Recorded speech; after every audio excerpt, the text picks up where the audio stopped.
Check. Checkity check. I'm here. You're here. I made it. You know, I got a little nervous.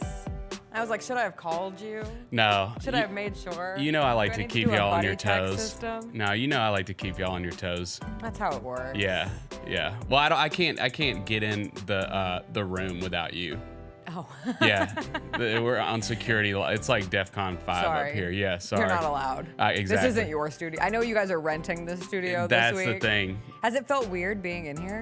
Yeah, a little bit. I mean, again, like I said, I don't have full security clearance, Yeah. so it's kind of like I'm just an imposter in this whole situation. But no, it's good to be here. Yeah. Now you're back in this morning. You'll be here again at 10. Mm-hmm. You're running the double duty. Let's go. Wow. Let's Working go. hard. Look at you go. Mm-hmm. In this beautiful summer. Staying up to watch Grizzlies Summer League. I did. On the Grind City Media app, I was there in spirit with Roser and Devin and Lang last night.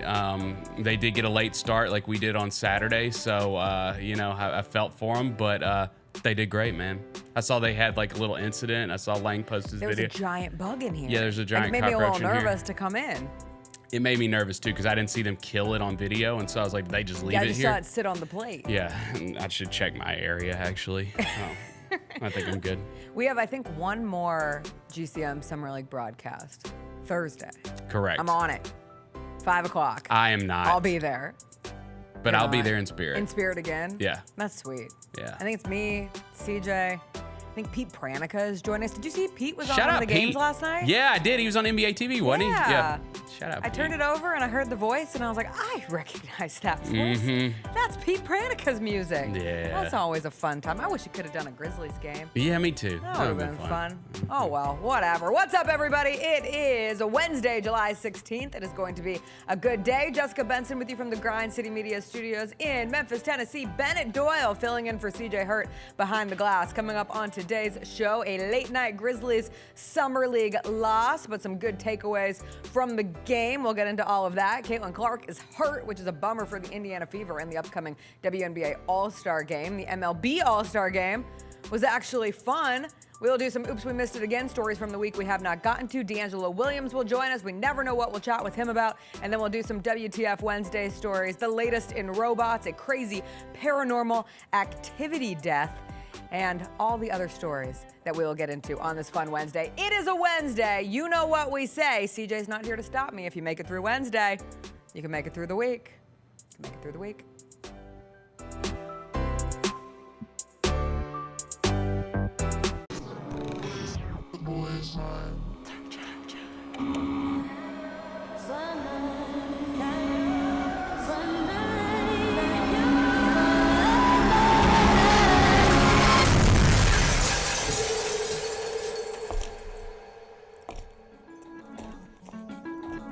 You ready?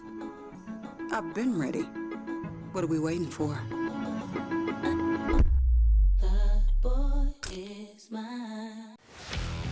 Let's face it, there's a lot of trash talk in basketball, but the great teams let their performance do the talking. Like Ford F-150 with Pro Power on board, a class-exclusive industry-first feature that turns your truck into a mobile generator and leaves the competition speechless. Ford F-150, official truck of the Grizzlies. Greatness starts here at your Mid-South Ford dealer. Class is full-size pickups under 8,500 pounds, GVWR. Kroger shoppers and Grizz fans, one exclusive last-minute discounted ticket deals takes it straight to you during the Grizzlies 2024-2025 season. Sign up with the new Kroger Buzzer Beater deal. Fans can sign up by texting Grizz to 636-479 or visit your local Kroger store in the Delta Division and scan the QR code. By signing up, you agree to receive recurring automated promotional and personalized marketing text messages from the Memphis Grizzlies. Consent is not a condition of any purchase. Message frequency varies. Message and data rates may apply.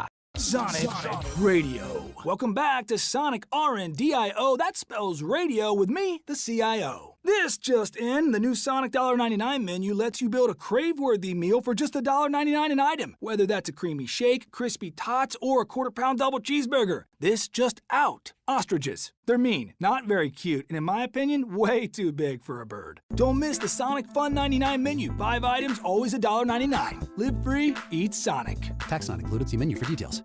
These are the Jordan 1, the crystals. These are the shoe that retails for $1,000. Oh, extra crystals. So if your crystals fall off, if your crystals fall off, actually these are the black crystals because the shoe has black crystals on there as well too. So you get an extra package of black crystals. The Sneak Fest Show, live Tuesdays at 2 p.m. on Grind City Media on X, YouTube, and the official Grind City Media mobile app. Jaron jumped on social media yesterday and tweeted the following. The M will teach you who you are with love. It's always grit and grind when we're out here at all cost. I don't want to overstate it, but I do think these types of things matter. Like the way you feel about yourself, about your home, about your city. All of that stuff matters. The Gary Parrish Show, live on weekdays at 10 a.m. on YouTube at Grind City Media and the official Grind City Media app.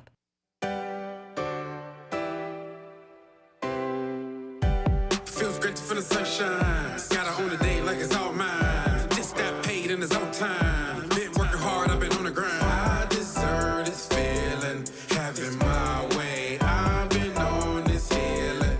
This is my day. The sun's out, let's have a little fun now. I wanna let it all out. That's what it's all about. Cause I deserve this feeling, having my way. I deserve this healing. This is my day. Grind City Media presents The Jessica Benson Show with CJ Hurt. Live from the Grind City Media Studios on YouTube at Grind City Media and the official Grind City Media app.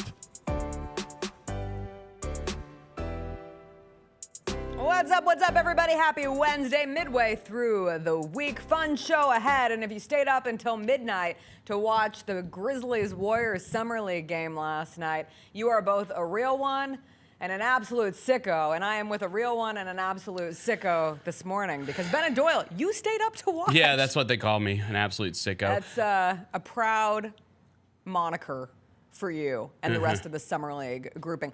To be clear, I watched the first quarter and a half live last night. My eyeballs were heavy. Oh, so you saw the good part. Yeah, I saw when things were going well for this Grizzlies team. I saw this was a rivalry in our household, right? Like it's Grizzlies-Warriors. That's right. So Grizzlies-Warriors Summer League tensions were hot As big as it between gets. me and my husband, Chris Luther. At one point, a player popped up that they were interviewing for the Warriors. I think it was Will Richard, who's The they ended second up round with, pick, yeah. in the trade that brought Meshack to the Grizzlies. But he pops up and Chris just goes, "Who the hell is that?" And I go, "Some Summer League fan you are. I can name up and down the entire Grizzlies roster. You're Damn not right. are you a real fan? I don't think so. Yeah. You don't even know the Warriors Summer League Come on, roster. Chris. Come on." And then the Warriors beat the Grizzlies, and I went back and watched the recording because it might be sick to watch it live. I think it might be even sicker to wake up at 4:30 in the morning, and as I'm getting ready this morning, have to turn on my recording of Grizzlies-Warriors Summer League action. Devastated to lose to the Warriors. Real tough. Don't think that Summer League championship is coming our way. Now 1-2 in Las Vegas Summer League. That's a disappointing outcome to have to deal with.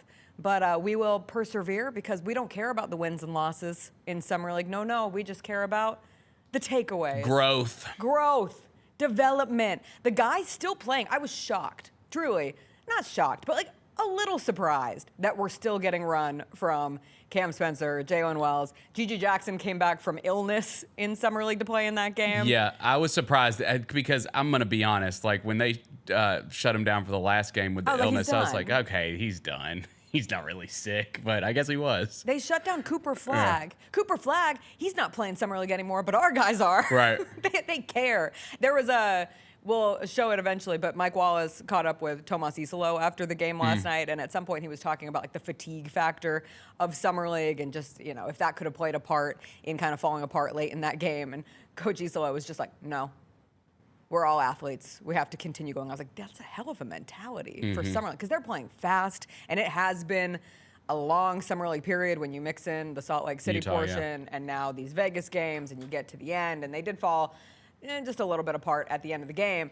Cam Spencer was great again. His offense has been consistent. 23 points, 6 of 10 shooting, made 3 threes. I will say my absolute favorite part of last night's game, and the one thing that I will remember from Game 3 of Las Vegas Summer League is Jemai Meshack going into the fourth quarter on a hot mic saying, "This feels like an NBA Finals game to me. This feels like an NBA Finals game to me." I have grown more in love with the idea of Jemai Meshack being a long-term member of this Memphis Grizzlies team day by day in Summer League, and him considering a Las Vegas late night Summer League game to be the equivalent of the NBA Finals for him is just a testament to the attitude and mentality that we've consistently seen. He also had a really nice game for the Grizzlies, 15 points, 6 of 10 shooting, 2 of 3 from the three-point line. He told us that he was a better shooter than he was able to show at Tennessee, and he has shown it time and time again through the Summer League process. 5 rebounds, 4 assists, 4 steals, a block, and a plus 17 in 23 minutes of action.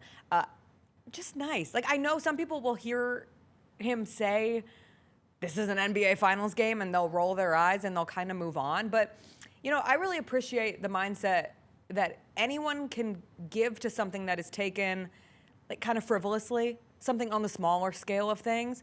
But if you treat it like it is the most important thing in your life, then by the time you get to an incident where it might be the most important, it might be the NBA Finals or a really meaningful game, like, you've gone through the mud of treating something far less than of that same like measure of importance. I respect that. I do too. Like, he has kind of been the revelation of this Summer League for the Grizzlies. You know, he hit a couple threes like right off the bat to start the game last night, and obviously the offense, like, we just, what we were told when he was drafted was, you know, he's not a great offensive player, he's a great defensive player, right? And so anything we see offensively in Summer League, we're going to hang on to a little bit, because it's like, okay, like there really might be something there.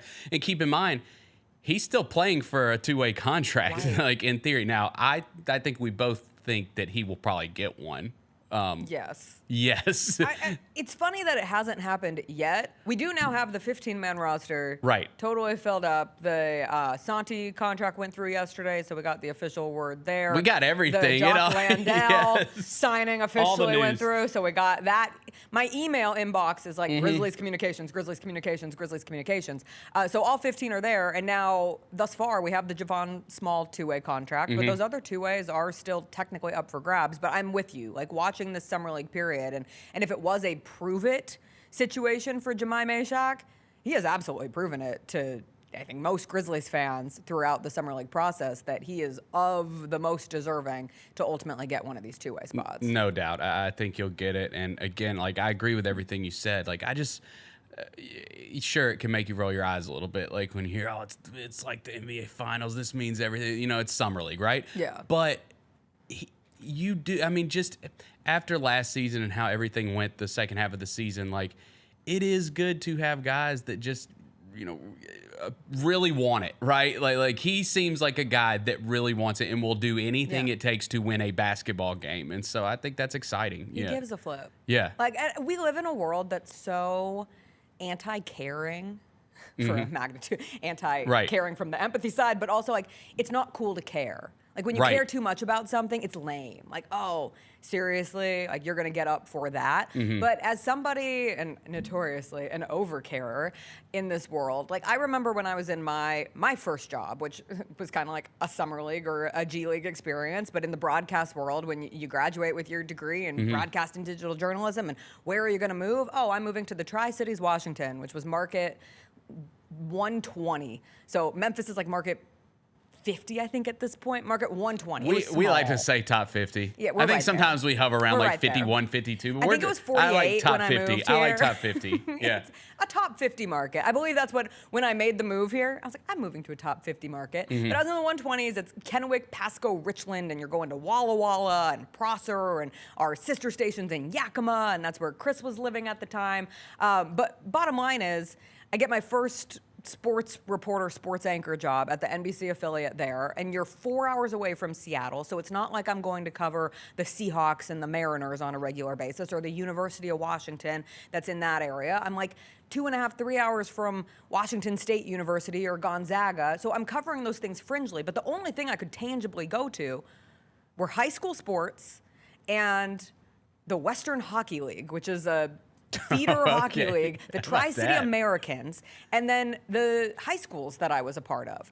And luckily, it was a really passionate like high school sports community. But I treated every single one of those high school teams like they were a college team, like they were a pro team. And when they went to the playoffs, those were the NCAA tournament to me. That was the college football playoff. When they went to the state championships, that was the Super Bowl. That was the Final Four. And I treated it like that, and I got so excited for those teams because why not? Because that's the only way that you're going to be able to have the buy-in factor. And when I saw that from Jemai Mashak last night, I was reminded of that. And I just think it's a very fruitful attitude to go forward with, and will do you well in this world, because ultimately I was able to move from the Tri-Cities to Memphis, and originally in local television sports, and now working for an NBA team.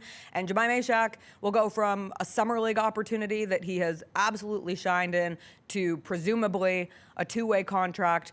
And honestly, I know it's one of those don't make crazy generalizations or hypotheses or predictions that come from summer league.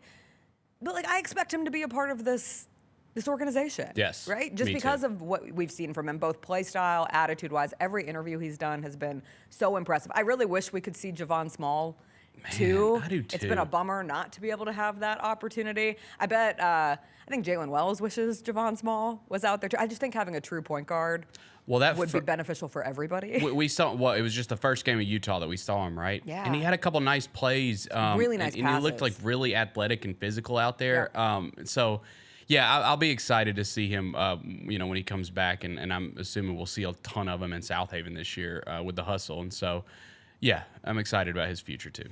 We saw Gigi Jackson had 6 assists last night. I thought that was a promising little anecdote. I believe that's the most assists I was going going to to say that's got to be a career high. I think it is. It's got to be. It comes in summer league, Sure. so asterisk, Sure. heavy on the asterisk. But I always go back to, everyone was so focused on the efficiency of him getting to the basket better and using less dribbles, and this notion of your bread and butter is getting downhill, so let's do that as much as possible. But when he was talking to me about it in Salt Lake, he also said, and now figuring out when to pass out of it, figuring out how to make the right read. And so that is something he's looking at. Ultimately, to end up on the court in an NBA basketball game, yes, it's great if you can create for yourself. Yes, it's great if you can get to the basket, but you got to at least be proficient in passing, in ball handling. And I think that goes for every single person on this Grizzlies roster. For three-point shooting, you cannot ever have enough three-point shooters. You cannot ever have enough ball handlers. You cannot ever have enough creators. And so it's a positive thing to see Gigi continue to evolve in those spots. Yeah, and Gary talked about that earlier this week with him. His path to minutes is being able to fit in a role with this team. That's the way, because you're just not. There's a ton of shit Jaren's taking a bunch of shots. Ja's taking a bunch of shots. You're not going to get all these shots that you're getting in Summer League. You're going to have to do the other stuff too. And obviously on the defensive end too. He's going to have to be a serviceable defender for this team to be able to get minutes. I think there's been some positives. There's been some negatives, I think, with this Summer League experience. But overall, I would say I'm glad to see that Gigi appears to just be buying into the whole thing. Again, we've heard him say the right things before, and it didn't go great. Right. But he's saying the right things. He's doing the right things. So I'm hoping that this is a big year 3 leap for him. Another year older. Yeah. That makes a difference. I mean, year 3. This is when you expect to see the leap, right? This is it. We'll call last year sophomore slump. Year 3. This is the leap. It's crazy. I mean, time truly flies. I started watching the new season of Quarterback. Have you watched it at all on Netflix? But I've heard it's good. So this year it's Joe Burrow, Kirk Cousins, and why can't I think of the third quarterback that's featured? Jared Goff. So those are your 3 this year. But Joe Burrow was talking about it off the top. You get drafted and you feel wow, I'm going to have this, hopefully long, winding career in the NFL, and next thing you know, you're 5 years in, and it happens in a blink, and you haven't accomplished the goals that you necessarily wanted, or you go through the adversity that whatever that forms in your athletic journey. And I feel like this season of Quarterback is very adversity driven. The Kirk Cousins piece of it is, I think it's going to be a hard watch. Really? It's one episode, but you know what happens. Oh, so they haven't gotten into the Michael Penix stuff with him? Okay. All you get in the first episode is Kirk Cousins. Guess where he went for stem cell treatment? Antigua. Oh, how That's about right. that? It pops up. And it's like Antigua. And Chris and I are like, what? And then he goes to the Antigua airport and there's this guy playing the steel drums. And we're like, when we got to the Antigua airport, there was a guy playing the steel drums. And Chris went back and looked at his video from it. But I guess there's some reason why, like, legally the stem cells are created in America, but they can't be injected in the U.S. And so he has to go to Antigua, which honestly surprised me a bit from Kirk Cousins going to get treatment in Antigua that he was not able to get. Oh, we have restrictions on stem cell treatment I guess. here? Okay. For whatever reason, he has to What do go I to know? Antigua for his Achilles. So he's coming back from the Achilles injury. And this is only, it gets through like week 1 of last season. And so at that point, he was okay. But it's not till you get a couple weeks in where you're like, oh, Kirk Cousins can't move. And like, oh, Kirk Cousins may have rushed his way back from this Achilles injury. And what if he's never able to achieve the mobility that he had? And you know that ultimately he's going to lose his job to Michael Penix Jr. And he made this, like, he went there willingly. Like, he left Minnesota. He enjoyed his time in Minnesota. So it just feels like you're watching on edge of a situation that's about to be a bit of a tough watch for dear old Kirk Cousins. I forget how we got to that point. Oh, You're going to compare it to Gigi somehow. Yeah, well, I was comparing to Joe Burrow, saying how quickly things, like, I still think of Joe Burrow as so young. And he is, in the grand scheme of things, still very, very young. Sure. But he's 5 years in. Yeah. Been And to that's Super like John Bowl. Morant Yeah. is 5 years in. Like, that's wild. And Gigi Jackson, one day we're going to look up, and he's going to be 5 years in too. But right now, even just going into year 3, it does feel as if, like, the rapidity of his first season that was never how anyone anticipated it. You never thought that he was going to play as many minutes as he did, and ends up having this breakout moment, and then has such a disappointing year 2. And so there's a lot to prove in year 3, but there's also so much time ahead too, I think, is what the moral of the story is. Like, Yes. not everything has to be achieved this year for Gigi, and I think it's important to remember that, while also being encouraged that he's even fighting for a place in this rotation, considering how last season went. Yeah, for sure. I mean, and I thought that was DeMichael said something, I guess last week, about how, you know, the way that he was kind of viewing it was that Jalen Wells might be the guy in the starting 2 spot, and that Gigi. That's what I like. Yeah, and that Gigi would be potentially fighting for a starting role at the 3. Yes. Which I think that's his natural position. I do not think he's a power forward. No, I'm with you. Yeah, Stop he's a trying wing. to make Gigi. No. I think the best version of him is at the 3. Yes. Right? Like, that is the most natural and the most high-ceilinged spot for Gigi Jackson. And I also think Jalen Wells is far better suited for the 2. A giant 2. Yes. Yes. Because then you're a Play giant 2 big. instead of an slightly undersized 3. And we saw him in terms of, like, who he defended best last year were the smaller guards, not the bigger guards. He struggled with some of those guards with, like, I think Anthony Edwards was one that I remember off the top of my head. Which a lot of people are going to struggle there. Sure. Yeah, but yeah. That is, honestly, like, I know we have a lot of time leading up to next season, even though Summer League has felt like it's been 675 years long at this point, and so we're soon to come to a dead period where there is no Summer League to discuss, and we will be caught in the constant, like, proliferation of what's the next season going to look like for the Grizzlies. So we have a lot of time to do that. But what that starting night opening lineup is fascinating to me. Yeah. Like, there are it is to genuine me questions. And one of them is, please, Jaren Jackson Jr., be healthy. Anyway, we will take a quick break. We will come back. Ben and Doyle watched the Major League Baseball All-Star game last night. I did not, because I was watching the Fever Sun game where Caitlin Clark got injured. It was tough to watch. I'll catch up with Bennett about the All-Star game. We'll talk about the Caitlin Clark injury on the other side.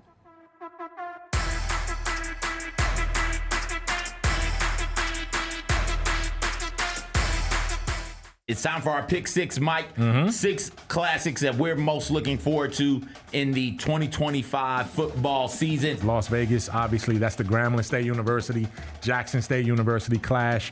They're taking 2 iconic HBCU brands going to an NFL stadium in Las Vegas. Get all of your HBCU sports and culture news by tuning in to HBCU Huddle with CJ Hurt and Mike Wallace. New episodes drop every Thursday on grindcitymedia.com, YouTube, and Spotify.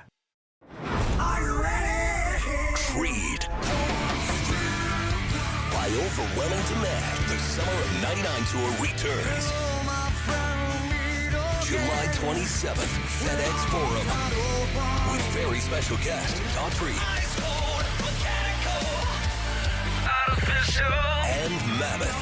Tickets on sale now at LiveNation.com. Don't miss Creed with Daughtry and Mammoth. The Summer of '99 tour. 1, 2,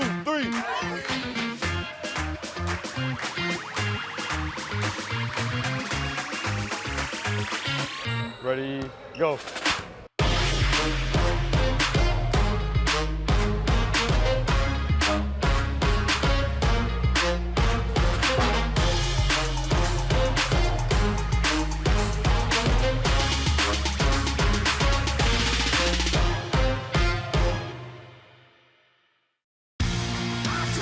Shinedown. Dance Kid Dance Tour. Live in Memphis. FedEx Forum, Saturday, August 30th. With special guests, Bush and Morgan Wade. Get tickets now at LiveNation.com. Shinedown, live in concert. For more, visit Shinedown.com. Have you talked to Norvell since the game? Yeah, but we're close friends, so it's not one of those. Like, I think it's a little bit. How long before you said, ha, ha, ha, ha, Hey, you sent him a text and said, you want the box score? You sent him the box score. You want to see the picture of me in the locker room afterwards? How close are you? Because it would have taken me literally 30 seconds. The Chris Vernon Show, live on weekdays at noon on YouTube at Grind City Media and the official Grind City Media app.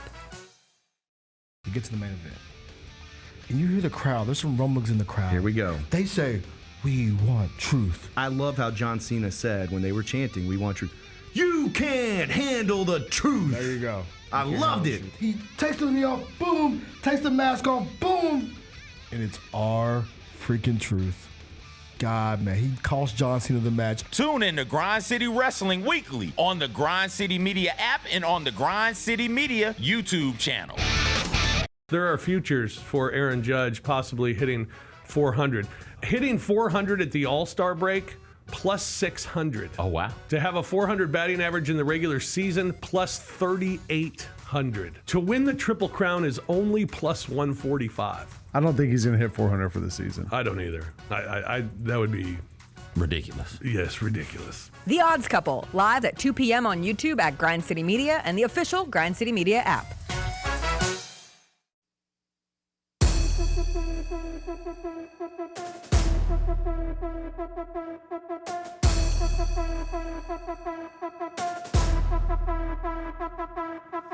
All right, so the Major League Baseball All-Star Game was last night, and I regrettably did not watch. And I say regrettably because the streets are saying it was one of the most fun All-Star Games. Not just most fun Major League Baseball All-Star Games, but like the most fun of all the All-Star Games that we've had in a minute. Bennett, you watched. Do you concur? I mean, I think the streets may be overreacting just a tad. That makes me feel a little bit better. It was interesting. I mean, it was like the fact that we got the home run swing off at the end. That's cool. That was fun. They should do that. That should be manufactured into it. That should just be a part of Major League Baseball. I will go that far. Like, that is fun. That's a way to end a game right there. We never go into extra innings again. It's just a swing off. Yes, that will never happen. But it would be great ever. if it but did. It would be awesome. And you know, the local guy Brent Rooker, like he tried his best last night. He had a home run early in the game. So I think give the AL the lead, and then he had a couple home runs in the swing off, but his teammates didn't help him out last night. Well, I laughed because Jeff Passan, baseball reporter, tweeted out last night that it was Brent Rooker, Jonathan Aranda, Randy Arozarena versus Pete Alonso, Kyle Schwarber, and Kyle Stowers for the swing off. And he said, what is, and then said, what could have been Aaron Judge, Cal Raleigh, Vlad Guerrero Jr., Shohei Ohtani, Pete Alonso, Kyle Schwarber. And Brent Rooker quote tweeted his tweet and said, am I not good enough for you, Jeff? I like you, Brent Rooker. You're funny. You're a funny guy. But there was that notion of why the players who had started but didn't finish the game could not be called back to be a part of the swing off. Because it's true. Like, if you have Aaron Judge and Shohei Ohtani in the swing off, I probably would have had a notification of some kind where I'm like, I'm coming back to watch the swing off in this moment. I, as someone who was heavily invested in that game last night, I was a little pissed off at that as well. I think they left. Like, I saw people saying that. I think they went and did their first at bats and then left. That's wild. You didn't even see him in the dugout. Like, I didn't see him at all the second half of the game. So that was weird. And then that goes back to what me and GP were talking about yesterday with the home run derby. Like, man, you could have billed that thing as Judge versus Ohtani. Like, that could have been the biggest home run derby in a decade. You know, you have two of the, current GOATs, right? In the prime of their careers, they're having these amazing seasons, and you don't even get them in the home run derby. And then last night, like, they go up for their at bats, and then you don't see him again. I thought it was exited the All-Star game. Yeah, I just thought that was a huge missed opportunity. I mean, I'm sure that, like, baseball can't make those guys do something they don't want to do. But if I'm the commissioner, I'm definitely nudging them in a certain direction. Like, that's how you get the eyeballs. Like, the casual viewer will watch for those guys. Yes, I would. Yeah. We talk about this excessively, and I heard you and Gary discussing it yesterday too. Like, Judge versus Ohtani is the equivalent of if the NBA dunk competition was able to have Ja versus Ant, or No Ja question. versus Zion, or Ja versus anybody, Ja versus the field, so that you're not in a position where you have 3-time dunk champion Mac McClung. Exactly. It just doesn't have the ring to it. And I'll push back on the Cal Raleigh being your home run derby champion, because I think they got lucky that it was Cal Raleigh. He is one of the hottest names in the sport right now, literally. Yeah, he's had a great year. Dumper thing. Like, That's he right. has surged. And I know it's not like the Mariners are one of the most popular, most name-recognized brands in baseball. But he has grown outside of just being a Pacific Northwest cult hero. I feel like kids, younger people, because he's funny, so that always adds to the growth on the popularity nationwide.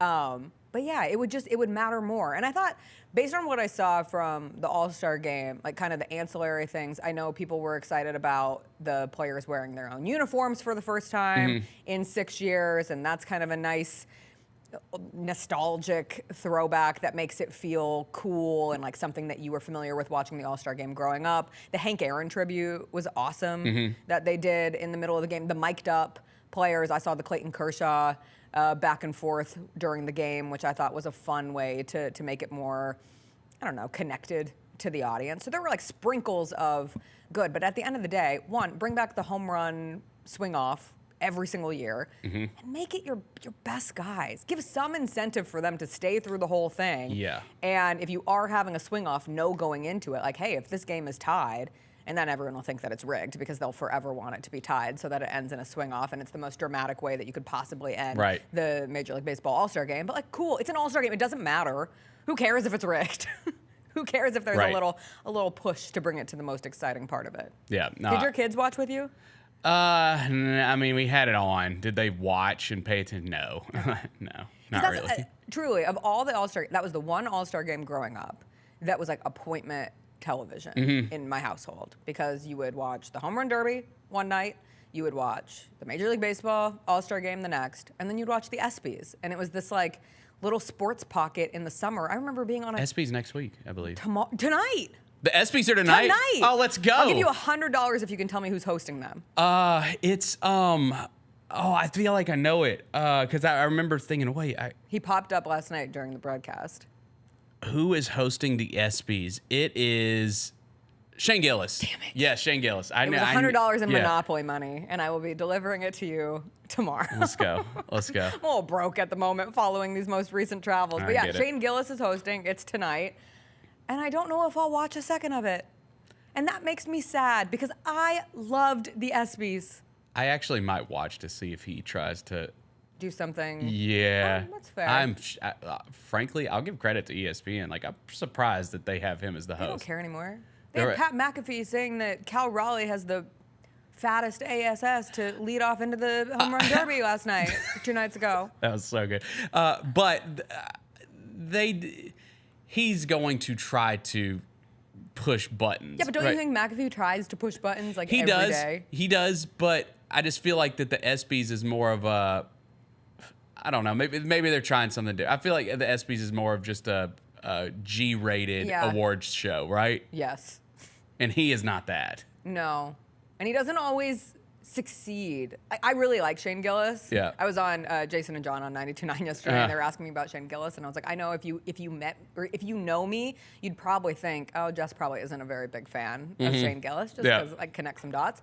I think he's really funny, and I enjoy. I've watched a couple episodes of that show Tires that he's on, and I think that's funny. When he comes up on my TikTok, I laugh. All that to say, when he hosted SNL the last time, like he kind of bombed his monologue.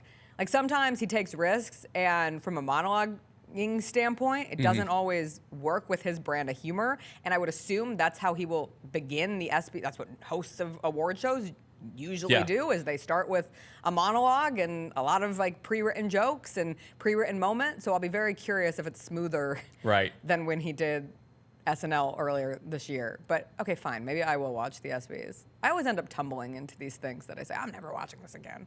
Oh, it is really one of those award shows that like I'm like I don't care at all, and then I just end up watching it. Yeah. Because you're an award show person, and I'm an award show person, and it is at the bottom of my award show barrel at this point. Absolutely. I did not watch the All-Star game last night because I was watching the Fever Sun game, which was at TD Garden in Boston. This is now the second year in a row that the Sun have played a game at TD Garden, and the second year that it's been sold out. Why? Because it's so close, I guess. Yeah. They're close. Yes, close enough. And it's awesome to see. Like, we were talking yesterday about what other cities deserve an expansion team in the WNBA. Boston. Give one to Boston. Like, they clearly care. The fan, and like the whole New England area, you know, can kind of come out in that situation. Yeah. It was a close game until the end. The Fever pulled it out to win in the fourth quarter, but less spicy than the game between these two teams last month, where you had the whole J.C. Sheldon, Sophie Cunningham moment where she chased her down afterwards, and there was, you remember that? Well, Sophie took a I was going to forearm. say, slightly less spicy, but still pretty spicy last night, because yes, Sophie Cunningham took a elbow to the head, forearm to the head, whatever part of the it was lower, the elbow to the head, you're right, yeah.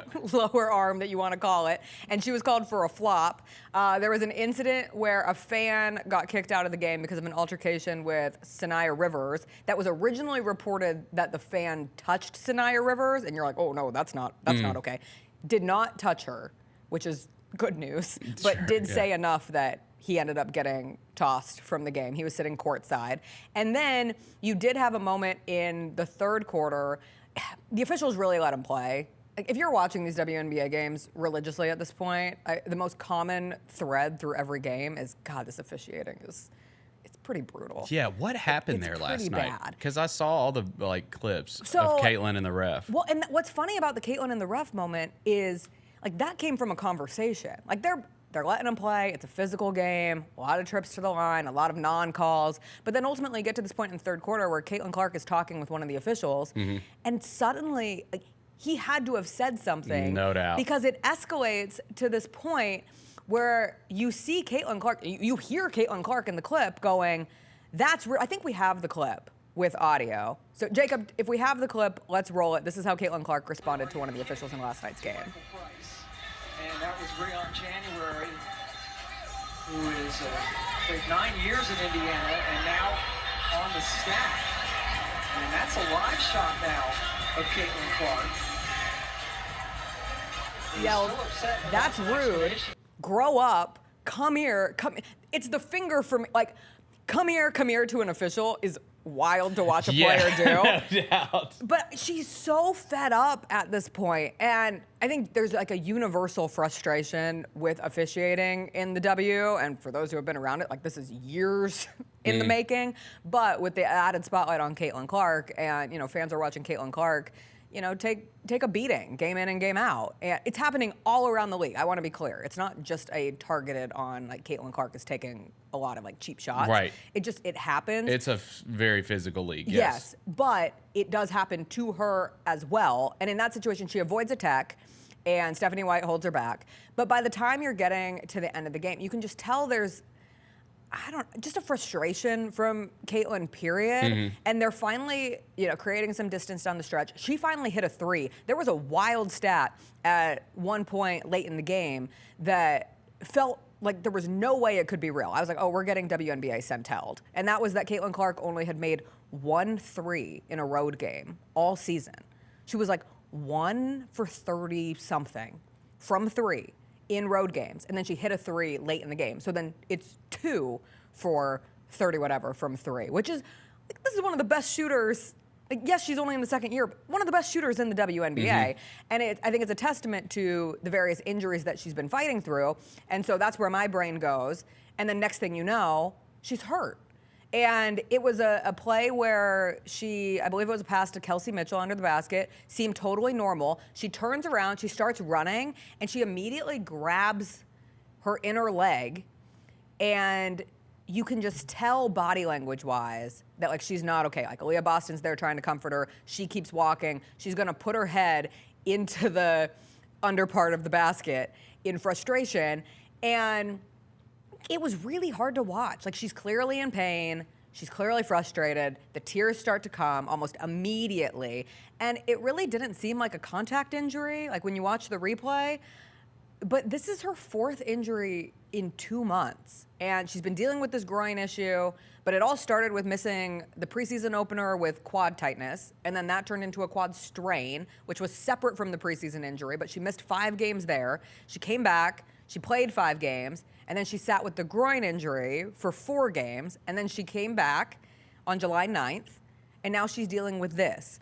And she had never missed a game in her entire career. Like, imagine going from never missing a game due to injury in your whole career, from high school through college, through your rookie season, and suddenly you have missed 9 games in 1 season. I cannot imagine the mental load that takes on a competitor like Caitlin Clark, like any athlete, but most athletes at least go through it once in their career at some point. And now she is going through it for the first time in her career, but she's still so young. And so I just think it all boiled over last night, and that's why you see her in tears and the frustration. And, like, she's probably going to have to sit.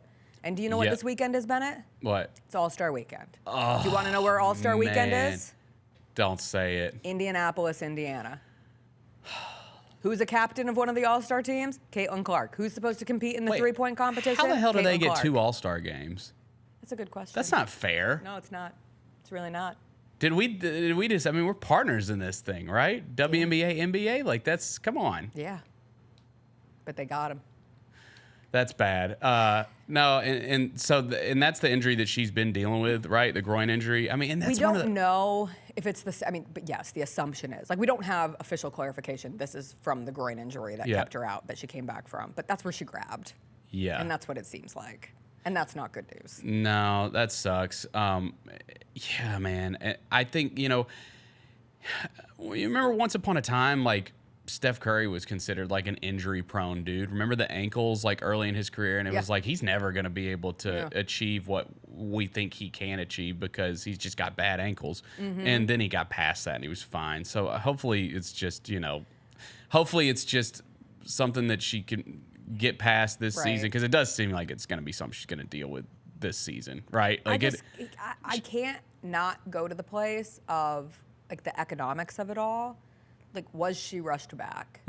Are they consistently rushing her back because of the money on the line? When Caitlin Clark plays, tickets are more expensive. That is just a fact. When Caitlin Clark plays, more eyeballs are on the television. That is just a fact. With this All-Star game coming up, if she can't play, she can't play. But it is a nightmare situation for the W to have the host city be the city of the Indiana Fever with the star of Caitlin Clark as one of the captains in the three-point competition. And if she can't play, that sucks a whole lot of wind out of it. That is no disrespect to everybody else competing. It will still be a entertaining, great All-Star weekend, but it's just a fact. Yeah. And so I'm curious if we'll look back and look at the decision for her to come back at various points throughout this season as something that ultimately led to, I hope not worst case scenario, but how many games she's about to miss, or do they end up having to shut her down?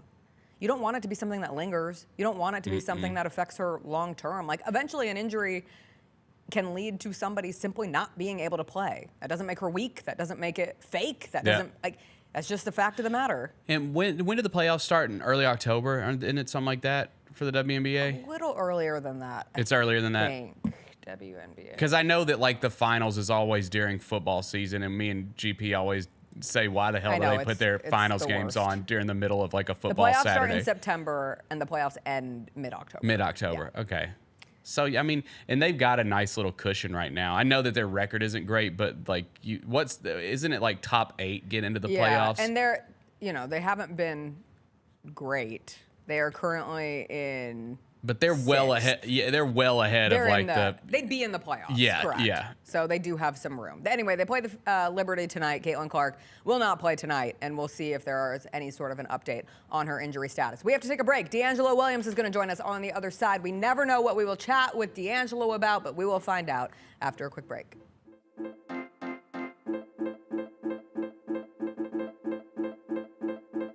Have you always dreamed of entertaining on the biggest stage in Memphis? The Claw Crew is looking for members to join their team for the 2025-2026 season. Claw Crew members are hardworking, high-energy entertainers who assist Grizzlies home games by hyping up the crowd and much more. Not only do they support the Grizzlies on home games, but also promote in Memphis and across the Mid-South. Open auditions are Saturday, August 9th at FedEx Forum. Visit grizzlies.com/auditions for more information and to register today.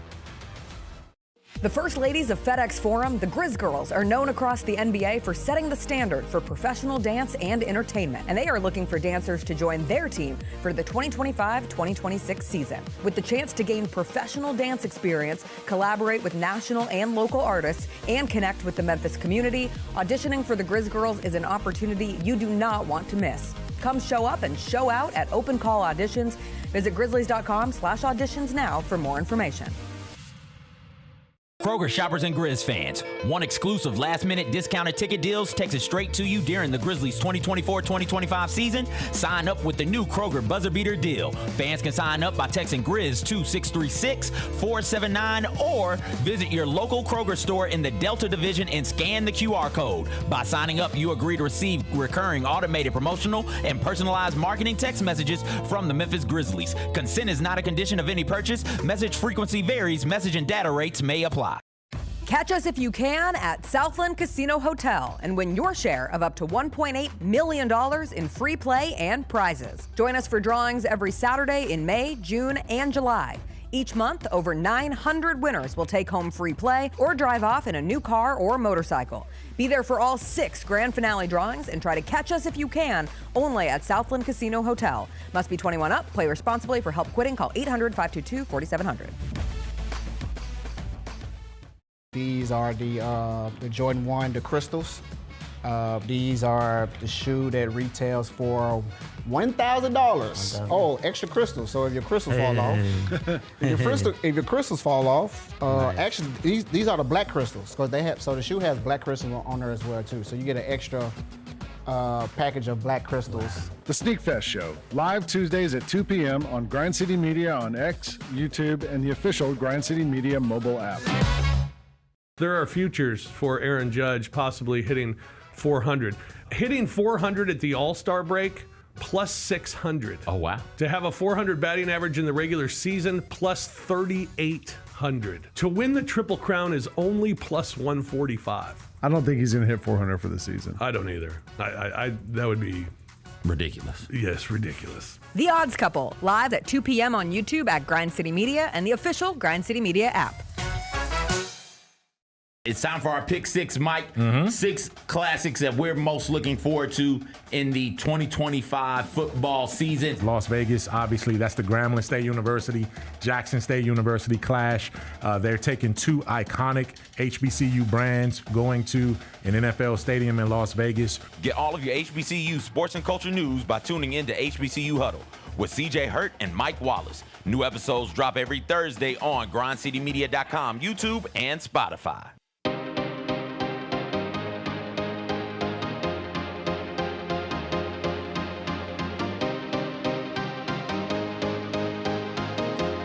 Welcome back. It is Wednesday. That means it's time to catch up with D'Angelo Williams. He joins us every Wednesday. He joins us now. D'Angelo, how are you in your shades?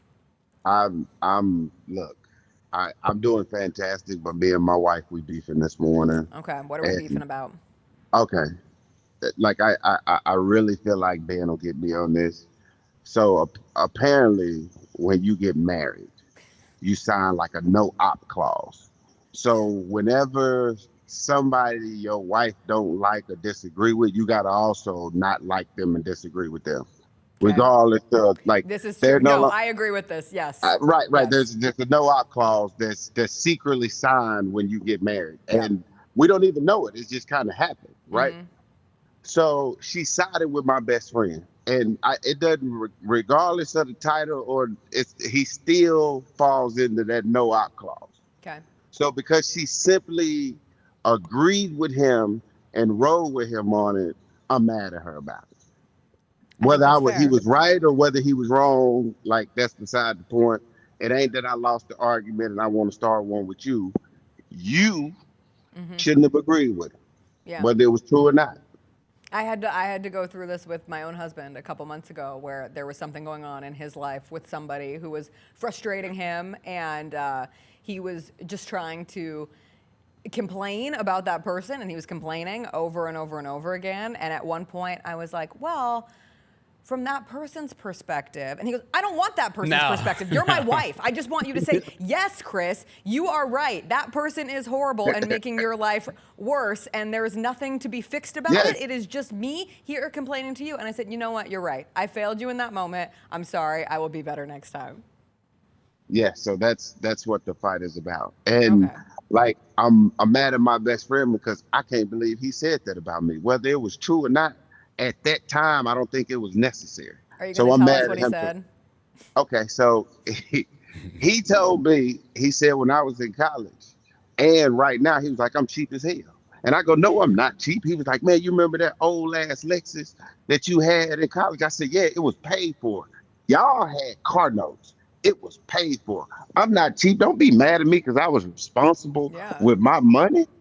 Like, that had nothing to do with me being cheap. And my wife was like, yeah, you are cheap, honey. And I go, what? Hold on. Whoa. Now you have two people who you love calling you something that you don't agree with. That's tough. Right. And now I'm here fighting for my life. Well, I don't think those glasses you have on your face are cheap. So can you please tell us about your very cool Meta glasses that you're wearing? Yeah, so I got the Meta glasses, and the only reason why I got them is because my cousin had them, and I thought it was so cool that the pictures that he was taking and the videos that he was sending me, and you couldn't tell that you was even. I didn't know about the other stuff that it did. Okay. So I was like, man, how much are they? Because you know, I've been in the market for some AirPod Pros, the Maxes. Yeah. They're like $600. I'm like, ooh, what can I get that's not that expensive? Jeez. Like, I hope these headphones do more than I need them to massage my brain. I need them to suggest like places to eat whenever my wife can't decide where she want to go. I needed to do things like that. That's the next generation. That's the next generation of the pros. But I was looking at the glasses. I was like, man, you know, I'm going to get those. So then obviously I got some that was discounted and refurbished. And, you know, that kind of goes back into what they said, which pissed me off too, because you ain't even get the glasses. I did. Yeah. So regardless of how I acquired them, I have them. They work just like everybody else's. Okay. Yeah. I like that they still have the same look of the classic Ray-Bans too. Like we went out of town when we went on vacation last year. I was like, I'm gonna get a pair of sunglasses, and I grabbed, like, I didn't realize like what they were, and I was just like, I'm just gonna get a pair of classic Ray-Bans. And I took them to the front to get checked out, and they told me the price. I was like, whoa, hold on, what is? They're like, no, these are the Meta glasses. So they still have the same look, which I like. You can't like tell the difference on it. You could barely even see the camera on it. I wouldn't have even known. So they have the camera. So what else can they do except for take pictures? So when you say, you know how you say, hey Siri? Yeah. You say, hey Meta, and the glasses will pick up and you can ask it what I'm looking at or what I'm doing, where can I go? And it'll talk back to you in the glasses. Okay, so if you were like standing on the street looking at a monument. Yes, it will tell you what that monument is if you say, hey, what am I looking at? It's like reverse Google image search or whatever their version of that is. Oh, that's sweet.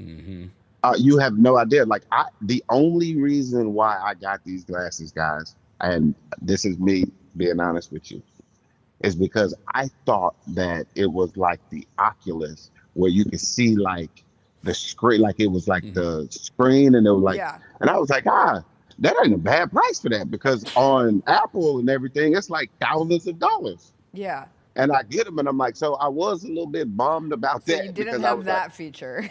right, I didn't have that Okay. feature, which I thought that was the feature that I was going to have, because you thinking Meta, AI, you're like, oh, you just kind of, for those that are not in the tech world and not Yeah. tech geeks, you're like, oh, that's all the same thing. No, it's not. No, it's not. It's But so I am funny. happy with them, though. You are happy with them. I Yeah. was listening to, 'cause these are the nerdy things I do in my spare time. I listened to this entertainment business podcast, and Yeah. they were talking about this billionaire convention that happens in Sun Valley with all of the richest people in media. And one of the people who was there was Sam Altman, who's the CEO of OpenAI, and he was in some sunglasses. And this woman said she went up to him and was like, "Oh, are those, Meta glasses or like tech glasses?" And he said, "No, why would I wear tech glasses?" And I was like, of all people who is so involved in tech and AI and everything that comes with it, he draws the line with the glasses. Like, that's not what he wants to use. But anyway, I feel like those people have so much access to everything. Perhaps they still just want basic, normal sunglasses in their life. I've never wanted them until you just pitched them to us, D'Angelo. Like, Well, now I I kind would- of want them. I'm kind of into them. I wasn't pitching them. I'm just telling you that they have some really cool They're features, cool. and those Do the features picture and the are- pictures look good. they look really damn good, and people don't know that you're taking pictures unless they know and own that's Meta creepy. glasses and to understand what the movements are in order to take pictures. What are That's the what I movements? like about it. Okay, what are the movements? I'm not telling you. Okay, well, I'll Google what the no, movements no. are, because This- now I have to be afraid that somebody. Okay, I don't like that. I don't love that somebody out there could be taking a picture of me and I don't even know.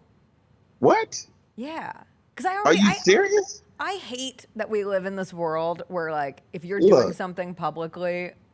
Bennett, do you agree with that? Like, if you're doing something kind of like you cringy, bother me. somebody's You taking a bother- picture Jess- of you. Please don't be that person. Please do not be that Why? person. Please do not feel like because you're out and about, people do not have the right to film or photograph you. But on Oh, the they have other the right. hand, They have the right just to do listen. it. Yeah, but listen, when you whip out your camera, you don't care who in the background of your damn picture. You just snap it. I don't So care it's the about same that. thing. I don't care about It's that. the same thing. That's not what I'm. No, It's a what I'm fair talking point. about is the genuine, like, if I was out like dancing with my husband, let's say, and we were just Yeah. like moved by the music. We're out at like an open. I'm not even talking about like in a club. Like, we're at Yeah. a festival and we're having a good time and we're dancing. And let's say I'm dancing and my skirt is somehow like tucked awkwardly where I have like a wedgie. Like, this is a fake scenario, but it's something Yes. that would be terrifying. And somebody videos us dancing with my wedgie and then posts it all over social media, and then I go viral. Of course, they have the right to do that, but I think it's so icky that we live in a culture that is constantly trying to find ways to go viral off of other people's awkward moments that happen in public. You know what I mean? So if you have the glasses, then it's even easier. Look, I wouldn't even notice that you're like, Jessica, loser. I cannot. You're such a millennial. Look, it's crazy. It's crazy that you're terrified about going viral for the wrong reason. That's Yes. wild to me. That's what I got out of this conversation. I Not feel the like that's fact way more Gen that it was- Z than millennial, to be honest. That's Gen Z. That is wild to me, because at that very moment that like you're all awkward or anything like that, I'll give you a case in point. If I decided to go to a party and I picked up a cockroach and I started to eat said cockroach, everybody will whip their cameras out and be like, oh, maybe that's an embarrassing moment for me. But you don't care about that, because guess what? It's not you. I still care. Like, if you looked like a loser, I wouldn't post it. If you were my friend, I would be conscious of trying to make sure you looked okay. I like to think I would. I'm not saying I'm perfect with it either. The internet has ruined all of us. TikTok has ruined all of us. I see these people and I'm like, oh, I feel so bad for you, but I'm still going to sit here and watch and laugh. All I'm pointing out is we all got a little social media villain in us where we want to be there That's like, true. hey, this is awful, but at some length, I got to record this because Yes. I need proof that I saw what it is that I saw. Yes. Oh, I saw somebody I know got a video of someone in Memphis yesterday who they had a couch on top of their car, and there were two people laying on the couch, holding the couch, like from the top of the couch through the window as they were driving down the street. No And all I could think to myself way. was, God, I wish I was the person who saw that, because that would have crushed on TikTok. Moving companies are expensive. They are. It's a DIY. Yeah. DIY moving process. I couldn't believe it. It was wild. That's wild. Yeah, that is. Okay, D'Angelo, where are you right now? You told us to I ask. I am in Memphis, Tennessee. And you're not sitting right here? It Why are bothers you me in too. Memphis? Why are you in The Memphis? reason I'm in Memphis because I'm going to talk to the AD at the university to see how I can partner with the university and how we can move forward together. This is fantastic. That's okay, awesome. so what moved you to want to do more? Because you're already involved with the university and you come back I am. regularly. But what makes I you am. want to do more? Because I want to say I'm really not doing anything. I am. I don't want it to sound like that, but I want to be more involved. I can't be here as a coach because I'm too tied to the university. So I want to be there in some capacity, and I think this is the maximum I could be without having to lose myself to my kids and to my wife and to all the things that I have going on in my life. So that's why I wanted to have a conversation with the AD.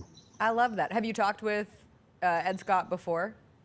I've had brief conversations with him, like interactions throughout, games and stuff like that. But I want to get a chance to just kind of sit down and we kind of be on the same page. I'm upset as well as you are in terms of not being there because I like to think that there's like a pecking order. Like every time I've been on the show, I call the same person that got me on that show. I called that same person 6 times to let them know that I was here and that I wanted to come on the show, and they didn't answer.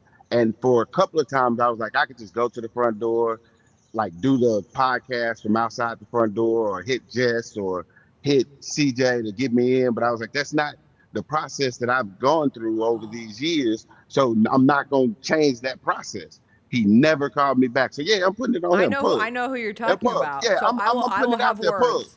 I will have words. I called him 6 times. With my That's why I wanted times? to. Yeah, 6 times. Busted. 6 damn times. Wow. Yeah, 6 times. I ain't saying I'm heated about it, but I'm hot. Okay.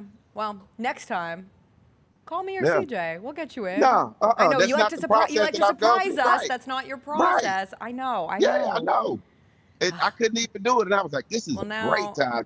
Now I'm sad, but I think it's awesome that you're trying to do more with the university. Like you're one of the greatest ambassadors Yeah. it could have. Not to blow smoke there, but truly, like this is what like a school like Memphis benefits so much from having somebody like a D'Angelo Williams want to come back and try to help make it as great as it can be. So that's good stuff, D'Angelo. I'm proud of you. Yeah, I love the university, and with that love comes a lot of responsibility. I know we gotta fight. We gotta fight, being every day to prove our love because there's people like Jessica that have multiple teams that she cheer for, and then there's people like CJ, and those are like to cheer for other institutions that we dare not say. Those nameless great faces. Not Bennett's True blue Memphis, till I die. true forever. That's right. I'm with it. I have a photo of myself when I'm like 6 years old in a Memphis Tigers t-shirt. Like it doesn't get more. A little girl from Highlands Ranch, Colorado had a Memphis Tigers t-shirt. Like come on, it was destiny. It was always destiny for me to end up here. Don't take a picture of me with your glasses like that. Stop it. Stop it. You get out of here. Wait, D'Angelo, I did have one. Do you have time for one last question before you have to go to your meeting? Because you're our expert on paranormal activity. Yes. And I wanted to ask, did you see the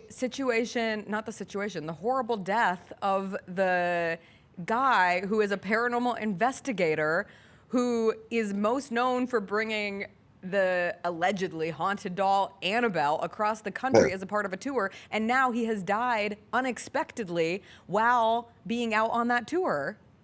I'm finna tell y'all something.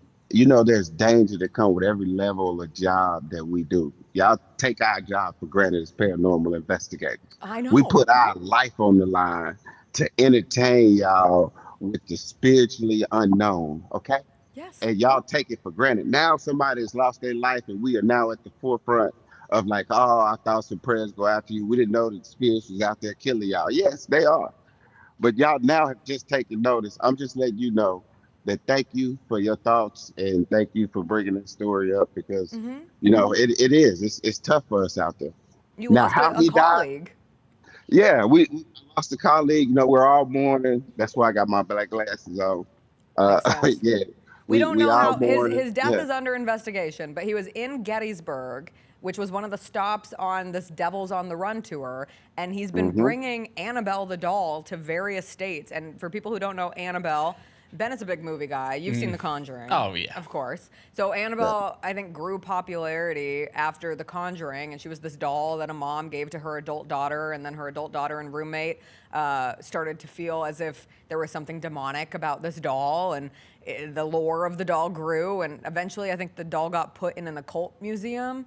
There was respect of the paranormal happenings of this doll to the point where, you know, she's seen as a demonic and inhuman situation. And then this guy was taking her around the country and showing her off. And now he's dead. And I don't want to draw conclusions because that's not my job. I do. I'm not an investigator. I'm gonna tell you. I'm gonna tell you.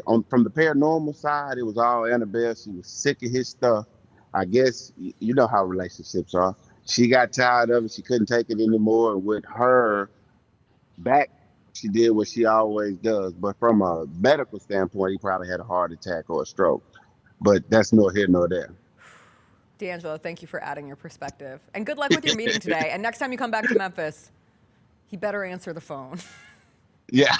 It's not me that didn't answer the phone. Appreciate you. Yeah. We'll catch I up made with the you. phone call 6. Remember that. 6 times. 6 times. 6 I got it.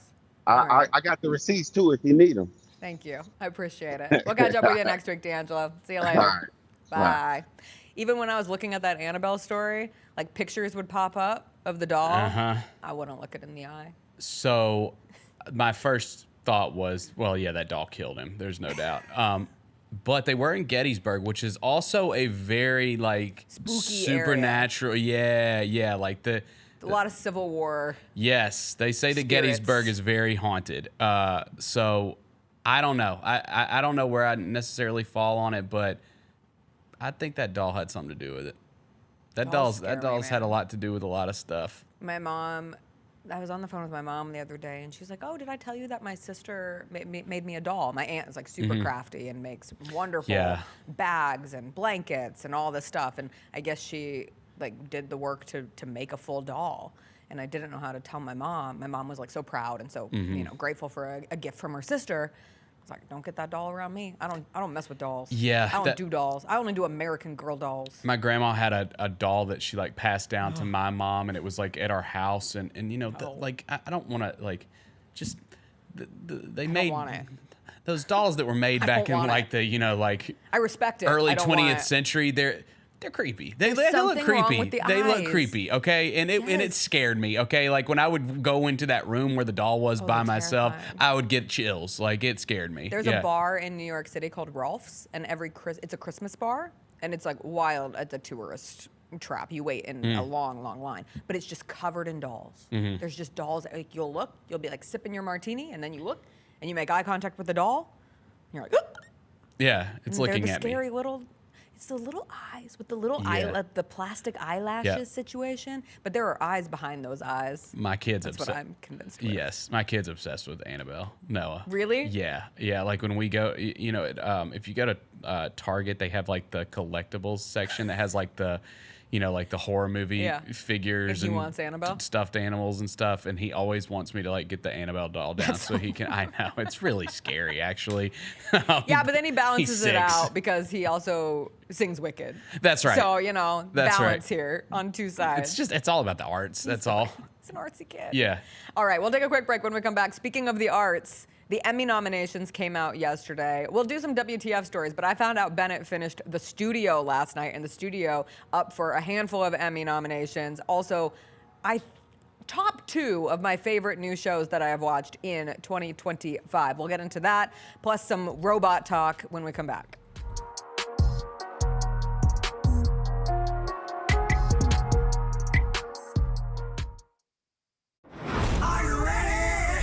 Creed. By overwhelming demand, the Summer of '99 tour returns. July 27th, FedEx Forum. With very special guest, Daughtry.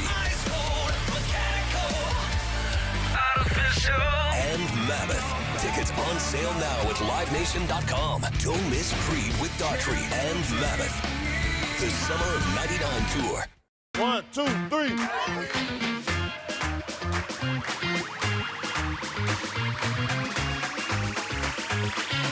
Ready, go.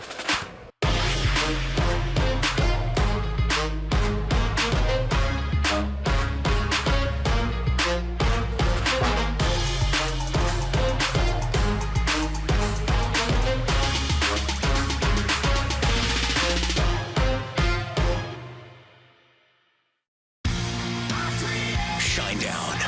Dance Kid Dance Tour. Live in Memphis. FedEx Forum, Saturday, August 30th. With special guests, Bush and Morgan Wade. Get tickets now at livenation.com. Shinedown, live in concert. For more, visit shinedown.com.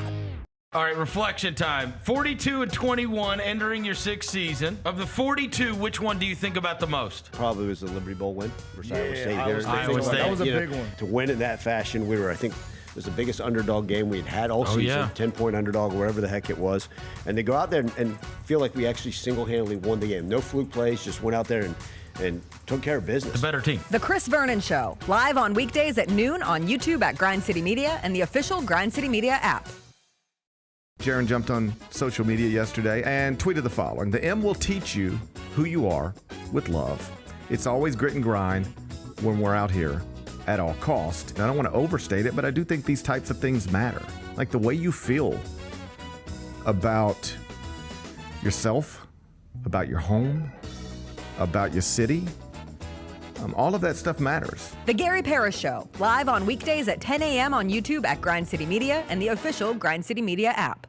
What can the Memphis Grizzlies learn from the Thunder Pacers NBA Finals Series? Your style of play is not something that you really have to change. Both of these teams love to play fast. Both these teams love to play really aggressively on the defensive side of the ball. Hey, Grizzlies fans, be sure to tune in to Grizzbeat, where the panel and I break down all things Grizzlies and take a look at the rest of the NBA as well. The show is live every Wednesday, 2 p.m. on YouTube at Grind City Media and the official Grind City Media app.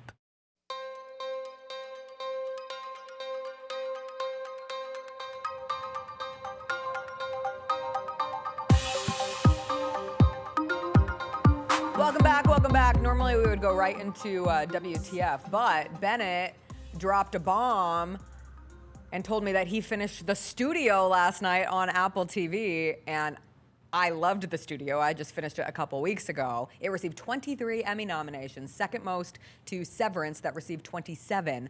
But what did you think of The Studio? Okay, so like you know that I'm a way bigger movie watcher Yes. than television watcher, right? But this show's about the movies, right? The show is All about the movies. I can't believe it took me so long to watch this. We watched it in like a couple days, all 10 episodes. It is the best show I've seen all year.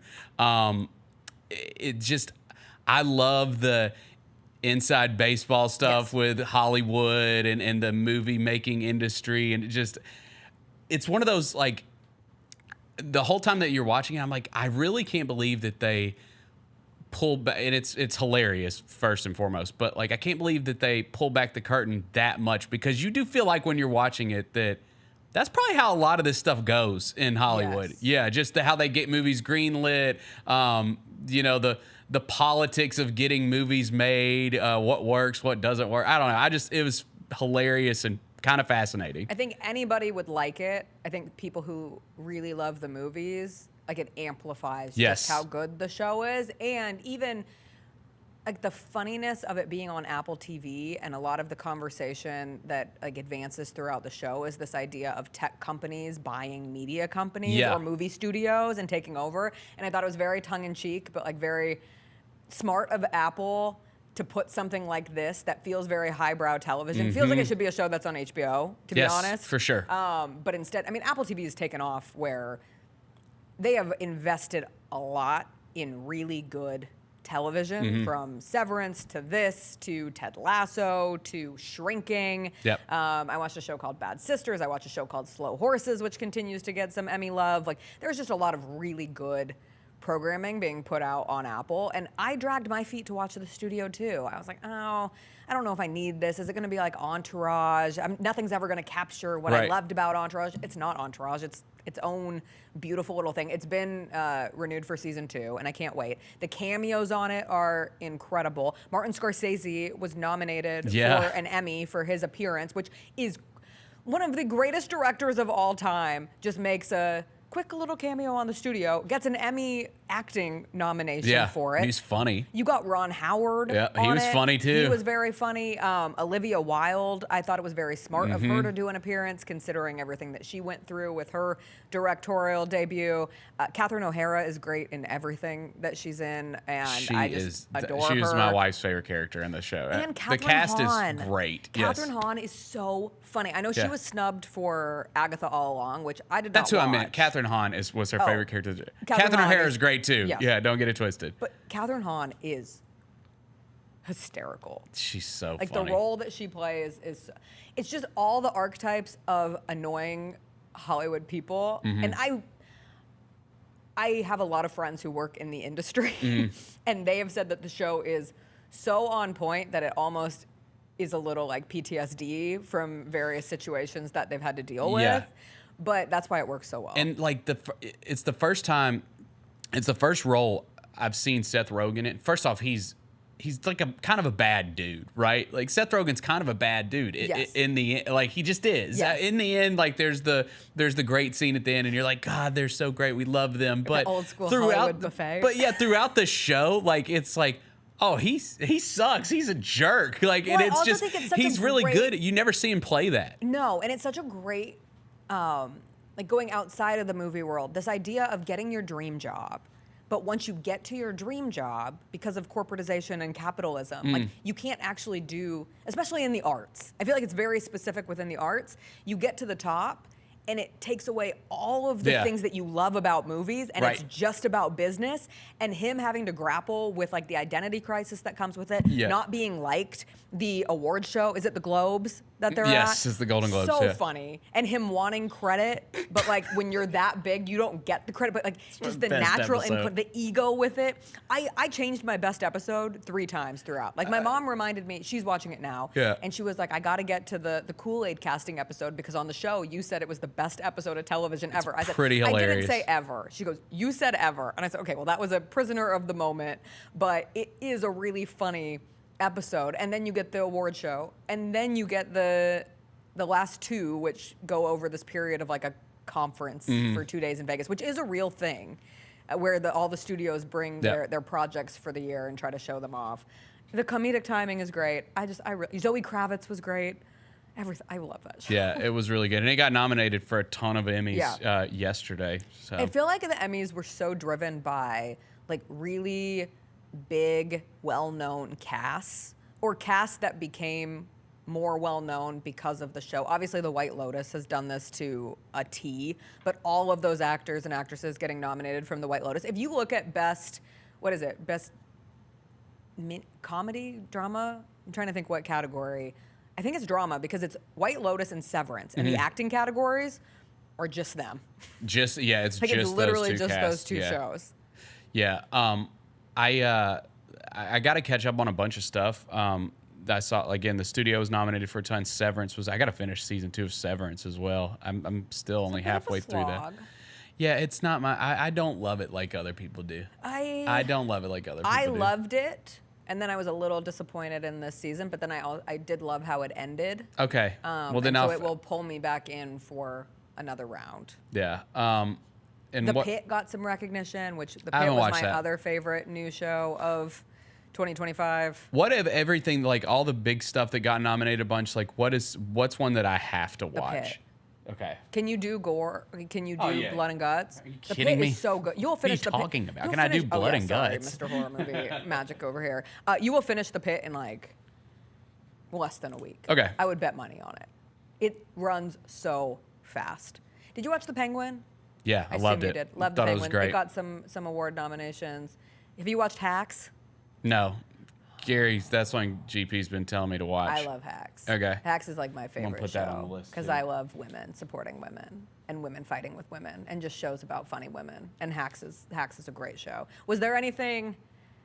You want to know the show I haven't watched? Dying for Sex with Michelle Williams. I didn't even know about it. I heard it's great. But okay, that's but another. not from like large amounts, like from like a smattering of 3 people who have watched it who said it was a really good show.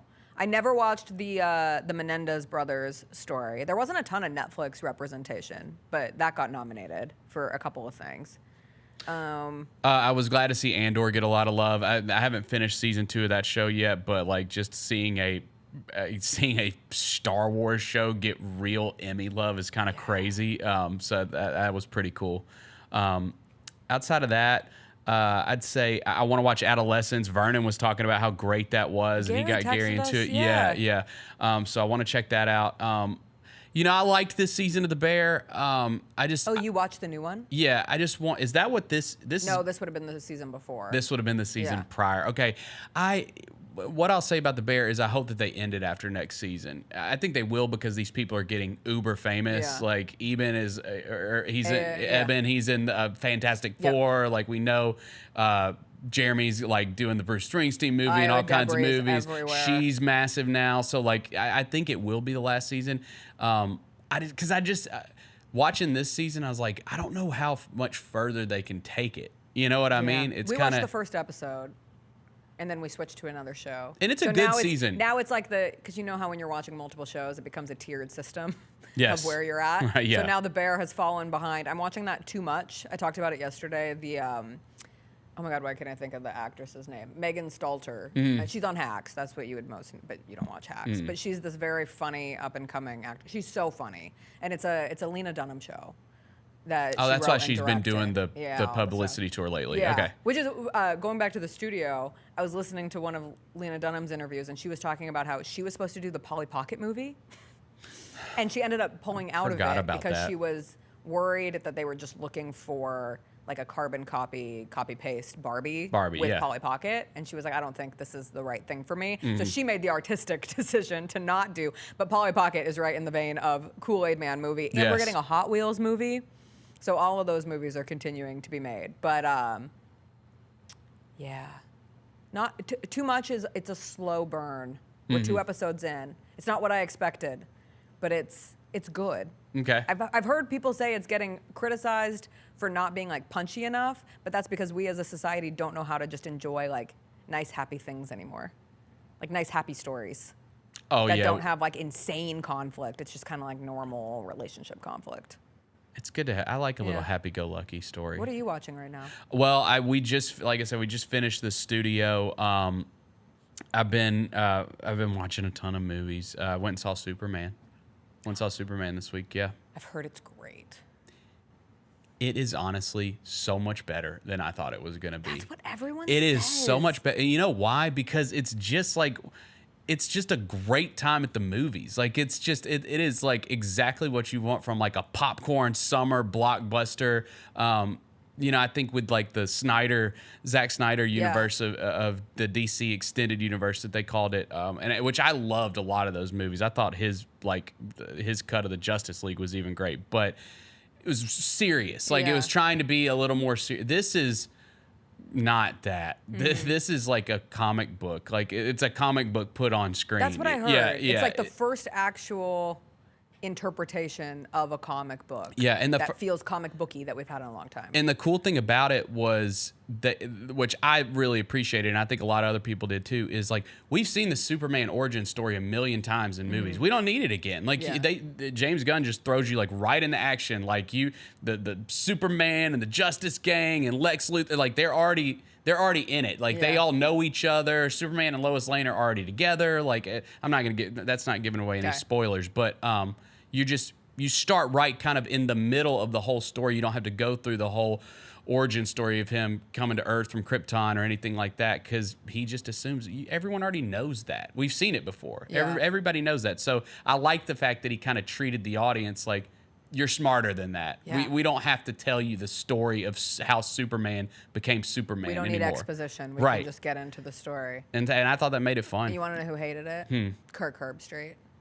Why? I don't know. He tweeted that he didn't like it. I think Mike Francesca tweeted that he didn't like it, and then Kirk Herbstreit. And I was like, that's kind of on you brand, know what? though. I'm not going to get my movie recommendations from Mike Francesca and Kirk Herbstreit. He said it was awful. And then my friend saw it last night, and he was like, how does Kirk Herbstreit hate this? There's so much about a man and his dog. And if there's anyone who is a man and his dog story, doubt. it's Kirk Herbstreit. And R.I.P. to his one dog. I think he replaced the one dog. I can't remember exactly, but he's with his dog all the time. Yeah, he loves his dog. There's a certain brand of people who have decided that they hate Superman for it's become like the cool thing to hate. But anyone I know who's seen any real life person I know who has seen it has loved it. No, and these it was are a not blast. people who just love superhero movies. These are not just people who are like one side of the aisle. Like it feels like a pretty universally liked movie. Yeah, it was. People who actually go see it. It was a lot of fun, for sure. I gotta go see it. Okay, a couple WTF stories before we get into the rest of our Wednesday, and Bennett just sits in the studio for the rest of his life because Gary's show comes up next. That's okay. Right in here. WTF, this week in robots. Have you seen the video of the robot running in China that went like hella viral With the this clothes week? on? Does he have clothes on? I guess he's clothed. Wait, I saw the a video. little robot running down the hill. Yeah, with like an orange shirt Yes, on, the yes. orange button down. Yeah. Yeah, I've seen it. I saw this, and it made me a little less scared because we can still That run looks better like a- than the robots. Oh, it just made me less scared because he's dressed up like a normal person. Like should I say he? It was dressed I up. don't know. Are we gendering robots? I want to be. I should probably say it. I just want to be careful here. It feels like you're they, dehumanizing them. it. Yeah. Them. We don't have to pick. Yeah. But they're See, look at that dressed- friendly robot. Like, I would give that thing a hug. That's what my friends who are in New York who have like the little I don't know what I think they're called Cocos, but the delivery things. Gary and I were talking about them Monday. Delivery vessels that are robots. Oh, yeah, the scoot across Apparently- the sidewalk, yeah. But when they deliver to you, they like light up with like heart eyes. And my friends are like, oh, they're so cute. I just want to give them a hug. I'm like, wow, we live different lives. But that robot, I think they have some work to do in the mechanics of running. Like, I think our professional athletes can take a deep breath at this moment because I Probably. don't think they're going to be replaced tomorrow. I mean, the advancement can happen quickly, but it's a little clunky of a run. We did see the one, like, a year or two ago hit like 100 free throws in a row. So that's, That's true. That was scary. That was scary. Yeah, but no one wants to watch free throws. That's How true. often do you hear NBA fans say, "Yeah, stop blowing the whistle. I don't want to see free throws." That's right. That's I wanna right. see show me a robot that dunks, and then Yeah. we'll talk. Show me a woman robot that hits all their layups. Yeah, show me a robot on a fast break. Yeah. Because my God, I love the WNBA. You watch a lot of blown layups, and it really hurts my heart every time I see one. So yeah. So once you get a robot who can either make all their layups, or a robot who dunks, or a robot who can throw, 50-yard touchdown pass, then we'll get a robot who can do some of the Patrick Mahomes magic moves. Yeah. Then I'll start getting a little more nervous. Now, what I am a little nervous about is Elon Musk soft launched an AI companion. Did you see this? Mm-mm. So it comes a week after Grok declared itself as Hitler, so I'm feeling really confident That was about weird. AI things done through dear Elon Musk. But there's this AI girl. She is a girl. Her name is Annie. Okay. And she is like an anime avatar. And she's like clearly a certain type. She's in a tight little black dress. She's got like long blonde hair. And Okay. she will speak to you if you pay for Super Grok. And it has a not safe for work feature that you can activate. And you can talk to each other. And apparently, according to reports, she also puts on lingerie. How about You that? can have a relationship with Annie. It's really creepy. That is extremely creepy. Uh-huh. Now, on the flip side, can it help cure the loneliness epidemic in this country? I think that's what they're trying. Maybe. But is maybe. the loneliness epidemic actually cured if people are curing it with AI, virtual friends and relationships, and not real people? I mean, we all do all kinds of things to take our mind to different places. It's true. I know, and I kind of fought back. Like we all try to yesterday with some escape people from who were reality. talking about this because they were like, "Oh, we're so cooked. This is the end." And I was like, I used to talk to Austin Powers on AIM. Right. And I know he only had like 15 things he could say back to me. Like he said groovy baby a lot. But I was still talking. I was an only child, and all my friends had left the chat. And I didn't want to go in a chat room because my mom had convinced me if I went in a chat room, someone was going to show up in a van and take me out of my house and kidnap me and traffic me. So I talked to Austin Powers. But now it's a little more advanced, and you can have like actual relationships with these people. I think that my first thought would be it's probably not a great thing. But if it makes one person, less lonely, then one less lonely girl, one less lonely boy. That's fine. I'll allow it. Yeah, but then we get to the point of like, what if we never have real human relationships?